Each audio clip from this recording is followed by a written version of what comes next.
হঠাৎ করে নয়, প্রায় 10 বছর ধরে সীমান্ত পাড়ি দিয়ে ভারতে যাচ্ছে জেএমবি সদস্যরা। সংগঠন শক্তিশালী করা আর গ্রেপ্তার এড়াতেই সংগঠনের শীর্ষ নেতারা এই কৌশল নিয়েছেন বলে জানাচ্ছেন গোয়েন্দারা।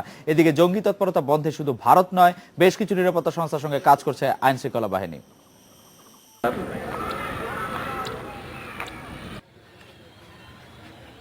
বর্ধমান কাণ্ডের পর ভারতীয় গণমাধ্যমে উঠে আসে জামায়াতুল মুজাহিদিন বাংলাদেশ জেএমবির নাম।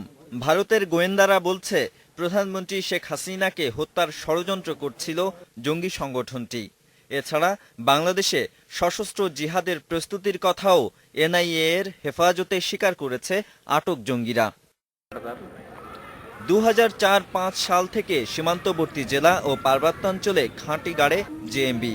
সীমান্তের ওপারে তৎপর হয়ে ওঠা শুরুও সে সময়েই।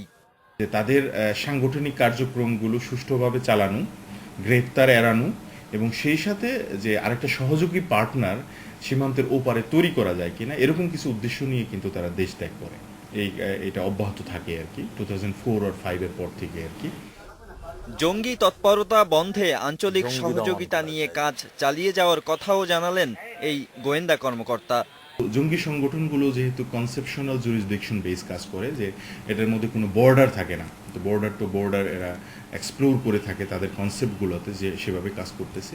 তো সেই বিষয়টা লক্ষ্য রেখে আমরা এখন দ্বিপাক্ষীয় বা ত্রিপাক্ষীয় বা মাল্টি অর্গানাইজেশন অর কান্ট্রিসের সাথে যেভাবে কাজ করলে রিজিওনাল এই আপনার কাউন্টার টেরোরিজমের যে কার্যক্রমগুলো যাতে ত্বরান্বিত হয়, সেদিকে আমরা যাচ্ছি। তবে সীমান্তের ভেতরে বাইরের এই জঙ্গি কার্যক্রমকে এখনই জাতীয় হুমকি হিসেবে দেখছে না গোয়েন্দারা। Nadim Mahmud, independent news, Dhaka. এই বিষয়ে কথা বলতে আমাদের সাথে যোগ দিচ্ছেন নিরাপত্তা বিশ্লেষক মেজর জেনারেল অবসরপ্রাপ্ত আব্দুর রশিদ। তার কাছে জেনারেল রশিদ, শুধু জেএমবি সদস্য নয়, বাংলাদেশের অনেক শিশু সন্ত্রাসী বড় কোনো অপরাধ করেই ভারতে চলে যাচ্ছে। এই প্রান্তে তারা পুলিশ ও বিজেপিকে ফাঁকি দিচ্ছে, ওই প্রান্তে তারা ফাঁকি দিচ্ছে বিএসএফ কে। এটা কি করে সম্ভব হচ্ছে বলে মনে হয় জেনারেল রশিদ?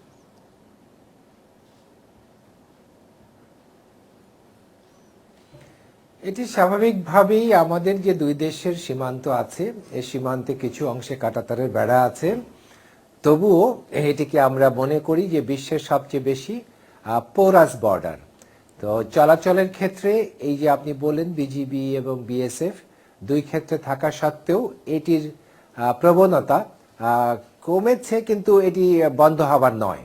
তো সেক্ষেত্রে আমাদের যে বিষয়টা উঠে এসেছে সেটি হল যে বর্ডার অঞ্চলের উভয় পক্ষেই দেখা যায় যে মানুষগুলো এই বর্ডারের উপরে তাদের আর্থিক ভিত্তি বা তাদের জীবিকা নির্বাহ করে। তো সেক্ষেত্রে এখনকার নতুনভাবে চিন্তা করতে হবে যে এই বর্ডারকে আমাদের প্রতিবন্ধক না ভেবে এটাকে আমরা কিভাবে অপরচুনিটি হিসাবে দেখতে পারি, সেই কৌশল নির্ধারণ করাটাই হচ্ছে এখন দুই দেশের জন্য বড় চ্যালেঞ্জ। আর এই প্রথাগতভাবে বর্ডার কে গার্ড করছে এইভাবে যদি আমরা যাই, তাহলে আমার মনে হয় সমস্যার সমাধানে আমরা পৌঁছতে পারবো না। জেনারেল রশিদ, জঙ্গিবাদ সন্ত্রাস দমনে ভারত বাংলাদেশের যৌথ উদ্যোগ সম্প্রতি আরো গতি পেয়েছে বলে আমরা পত্রপত্রিকায় পড়ছি, মিডিয়ায় রিপোর্ট করছি। ভারতে পালিয়ে থাকা বাংলাদেশের যেসব সন্ত্রাসী ধরা ও বিনিময় সেভাবে আসলে গতি পাচ্ছে না কেন?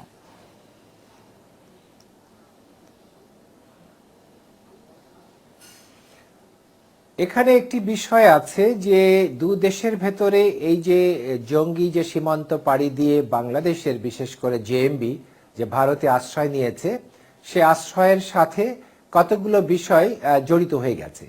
সেটি হচ্ছে যে ভারতের পশ্চিমবঙ্গের যে রাজনৈতিক দল আছে, মমতা ব্যানার্জি যিনি মুখ্যমন্ত্রী, তার দল হচ্ছে অমুসলিম ভোটের যে ভান্ডার আছে সেটাকে ধরে রাখার জন্যে দেখা গেছে তার দলের ভেতরেও ভারতের অনেক কট্টর ইসলামপন্থী সিমি নেতারা জায়গা পেয়েছে। এবং সেই সূত্রে বাংলাদেশের এই জঙ্গিরা ভারতে কিভাবে ভারতের সমাজে জায়গা পাচ্ছে, সেটি যদি স্থানীয় কোনো সহযোগিতা না থাকে তাহলে কিন্তু এত সহজে জঙ্গিদের জায়গা পাওয়াটা দুষ্কর। শীর্ষ সন্ত্রাসীরা তারা এককভাবে কোথাও পালিয়ে লুকিয়ে থাকতে পারে। তো এই ক্ষেত্রে এই যে একটি সম্পৃক্ততা, রাজনৈতিক দল, স্থানীয় প্রশাসন, স্থানীয় নেতা এবং জঙ্গি এবং সন্ত্রাসী, এই যে একটা নেক্সাস, এটিকে করার জন্য দুই দেশের নিরাপত্তা বাহিনীকে যতটুকু সতর্ক থাকার কথা ছিল, হয়তো ভারতের পশ্চিমবঙ্গের নিরাপত্তা বাহিনী অতটুকু সতর্কতা না থাকার জন্যই আমরা বর্ধমানের বোমা বিস্ফোরণের মাধ্যমে এই প্রথম জিনিসটা উন্মোচিত হলো।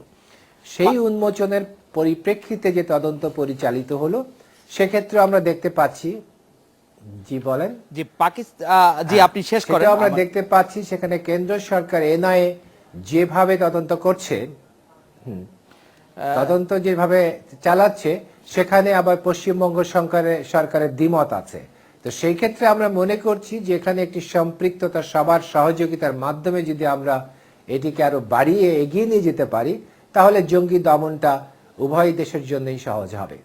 পাকিস্তানের তালেবানদের যে কাণ্ডটি, যে নৃশংস কাণ্ডটি তারা স্কুলে বাচ্চাদেরকে মেরে ঘটালো, তারপরে পাকিস্তানে নিরাপত্তা জোরদার করা হয়েছে, ভারতে বাড়তি নিরাপত্তা ব্যবস্থা নেওয়া হয়েছে।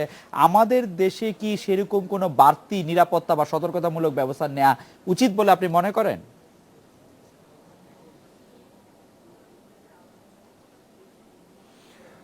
আসলে এখানে যে ঝুঁকিটা আমরা নির্ণয় করছি বা অনুমান করছি, সেটি ভারত বাংলাদেশ যেহেতু তারা একে অপরের সাথে এত বৈরিতা, এবং পাকিস্তানে অবস্থিত কিছু জঙ্গি সংগঠন আছে যারা সবসময় ভারতকে লক্ষ্যবস্তু বানায়, যে লস্করে তৈয়বা, জৈশ-ই মোহাম্মদ। তো এদের সাথে তালেবানের যত যোগসূত্রতা, বাংলাদেশের দূরত্বের কারণে আমি বলবো যে এদের সাথে যোগসূত্রতা থাকলেও অত গভীর হয়নি। সেক্ষেত্রে যদি আমি ঝুঁকির কথা বিবেচনা করি, ঝুঁকি হচ্ছে ওরা যতটা অনুভব করছে বাংলাদেশ অবশ্যই অতটা অনুভব করবে না। তবে বাংলাদেশে যে একেবারেই ঝুঁকি নেই সেটাও বলা ঠিক হবে না। সেজন্য আমাদের কমপ্লাসেন্ট হওয়ার কোনো কারণ নাই, নজরদারিতে থাকতে হবে। জেনারেল রশিদ, সন্ত্রাসী, চাঁদাবাজি, রাজনৈতিক অস্থিরতা, শান্তি চুক্তি বাস্তবায়ন না হওয়া সহ বা বাস্তবায়ন না হওয়ার দাবি সহ নানা কারণে আমাদের পার্বত্য এলাকা কিছুটা অশান্ত। আপনি কি মনে করেন পার্বত্য এলাকা এই অশান্ত হওয়ার পিছনে আমাদের প্রতিবেশী দেশ, বিশেষ করে ভারতের কোনো ভূমিকা রয়েছে এই মুহূর্তে?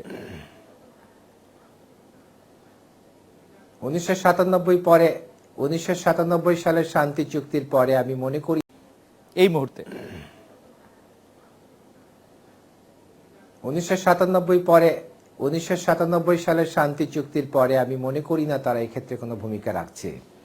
তবে নন স্টেট অ্যাক্টর যারা আছে, তারা স্বভাবতই আমাদের যারা উপজাতি আছে এবং ওখানে উপজাতি আছে, তাদের মধ্যে কিছুটা পারস্পরিক সম্পর্ক দেখা যায়, কিন্তু এক্ষেত্রে রাষ্ট্রীয় যেভাবে পৃষ্ঠপোষকতা আমরা দেখিনি। তো ওইখানে যেটি হচ্ছে সেটি আমি মনে করি একটি স্থানীয় সমস্যা, এবং ওদের ভেতরেই যেমন এখন দুটি রাজনৈতিক দল জন্মেছে, একটি ইউপিডিএফ আর একটি হলো জনসংহতি সমিতি।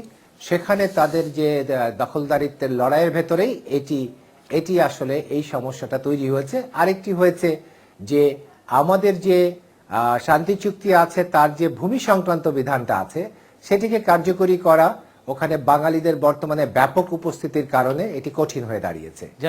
এই জটিলতা থেকে মুক্ত হতে হলে আমার মনে হয় এটিকে আবার নতুন ভাবে চিন্তা করতে হবে। জেনারেল রশিদ, আপনাকে অনেক ধন্যবাদ। এই রেসিপিকে একটি বিরতি নিচ্ছি, ফিরছি একটু পরে।